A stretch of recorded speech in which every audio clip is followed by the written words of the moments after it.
Hi, this is TechBerlin again with Alexander Goerlach, Dr. Alexander Goerlach, to be exact, from the European. Alex, thanks very much for taking the call. Thank you. And maybe let's just start out with the simple question: what is the European? Maybe give us some background. When did you come up with the idea? When did you guys launch? And maybe you have some stats for us also in terms of size. Yeah, sure. When we started the European, the field was like this, that we had many news websites deriving from major print magazines or newspapers in Germany. They all focus on news, on actuality, and we thought, well, they do news, but we have nothing. What is the news about? So we thought we need a lot of commentary, to explain what the things mean that are surround us. And then that's when we came up with the idea of the European. And we thought, if we have an opinion magazine, then we cannot have like one from the left wing or from the right wing. We just said we need it in kind of a debate style. And this is when the name came up, to say it is very European. It is a part of our history of thought that debating and striving for the best argument has been always the case in European history of thought. And this is why we choose this name. And so you say you don't, as you say in your mission statement as well, that you don't have any political stance. I guess you get compared a lot to the Huffington Post, which takes a clear political stance, a clear liberal stance. So is it really like, also if you, under your name, for example, you enter a debate, you try to be as objective as possible, or you, in terms of political stance, or you just, raise a voice, a personal voice on the issue? No, definitely not. I mean, every author, it's a magazine with many authors. So, and everybody who's writing for us is representing his own opinion, but he or she has to have an opinion. So it's quite clear that I'm not a left-winger in terms of the Linke as a party in Germany. So, but I have sympathies for the Greens, and I'm a Christian Democrat. So, of course, I have an opinion, and people know what my opinion is. Otherwise, you wouldn't come up with an opinionated magazine. And before you were at Cicero, right? So you also bring this experience, from the more incumbent traditional media. Why do you think, such an innovative approach cannot be spurred out of an incumbent or a big media company, and actually calls for, this startup environment? Yeah, I mean.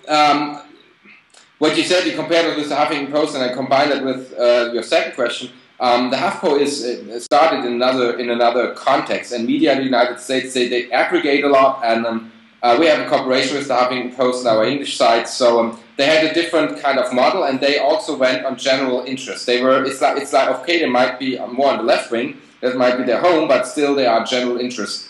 And so all the rules of marketing and revenues in terms of advertisement on the page apply to them as they do to a normal news site. So what we did, and what is the reason why no major publishing house copied us, is that we said, well, if you have genuine content of your own, and not taken from agencies, just another headline and a news sentence and so forth, then you can really just produce, let's say, 6 really good texts per day. Yeah. And this is something that is nothing for big publishing houses, because they think in many items that can be marketed. Yeah, exactly. And so this is why our approach is a niche approach. And how do you choose the writers on certain issues? I mean, in-house we discuss what is the cause of a debate. Whereas, let's say, the conflict in Libya, or the Arab Revolution, or some domestic politics issues, and then we discuss what debate is gonna be like in a week, and then we look for the right writers who have an opinion and who are the best for our audience to be read. So, and this can be in each debate, it can be others. So this is like where we have, after 1.5 years live, we have more than 3,000 texts, and I'd say up to 2,000 people writing. And can writers also apply or send you their texts? Well, sending a text wouldn't work really, because it's restricted to 3,500 characters. That is it's less than a page, and the text would have to follow, the commentary would have to follow the frame or the main line of the European, of the department, the editors, and So just sending a text wouldn't make sense. Of course, writers, I mean, they wouldn't apply, but it would just like drop a mail saying, oh, I saw your magazine and I'm a specialist in this and that, and what would you think I would like to contribute in this and that debate? So then we check if he's, you know, transparent who he or she is and what groups they represent, and then it's possible that he or she can write for us. Okay. And are writers being paid in some instances, or? No, I mean, the thing is of revenue, content models are, as we all know, rather difficult. So people we target as writers, they have another profession. They work in politics, they work in media, so they have a paid job already. Mm-hmm. And this is what we offer is the reach and the chance to be part of the a new venue, a new magazine, which is new to the market, which is a fresh approach to journalism. And how is that working for you from a monetization standpoint? You mentioned, you know, I mean, content models, you know, are relatively difficult, I guess, on the web. How do you see sort of a trajectory on revenue for you? Well, it is not the text, you know. It's not to say, oh, we have the best texts ever. I mean, they're really good texts, but still, it's the brand. So the European is a brand where you get a fresh approach to journalism. You have fine headlines. You have nice teasers that give you a certain idea of what is the debate about, and all this combined with the fresh design of the page and the work we do day by day. That is what builds the brand and what adds value to the European as such.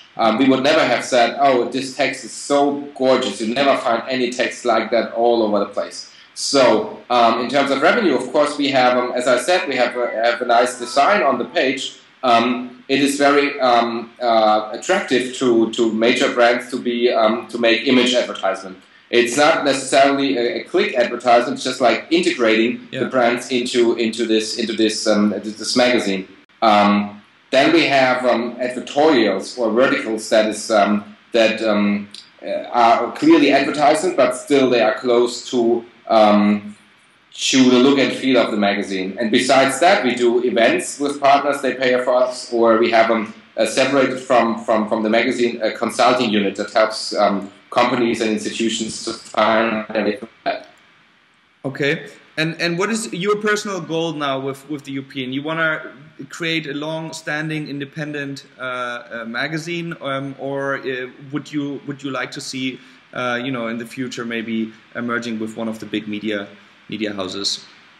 Well, the thing is, in terms of revenue and in terms of readership and in terms of brand, we do not have to sell or to merge at this point. After 1.5 year life and 2 years of the magazine, we have a community of readers. It's up to 10,000 on the page every day, and because of a very huge network, we spread our articles day by day to around 450,000 readers. So this is cooperations with major sites already. So at this point, it's all open. I mean, now after 2 years, we want to make the audience bigger because we have gained this very unique and specific audience, mostly in Berlin. It's politicians, it's media, it's economy. So let's see what future brings. And internationalization is part of the future. You mentioned the close relationship that you have with the Huffington Post. Are there any plans to expand across borders?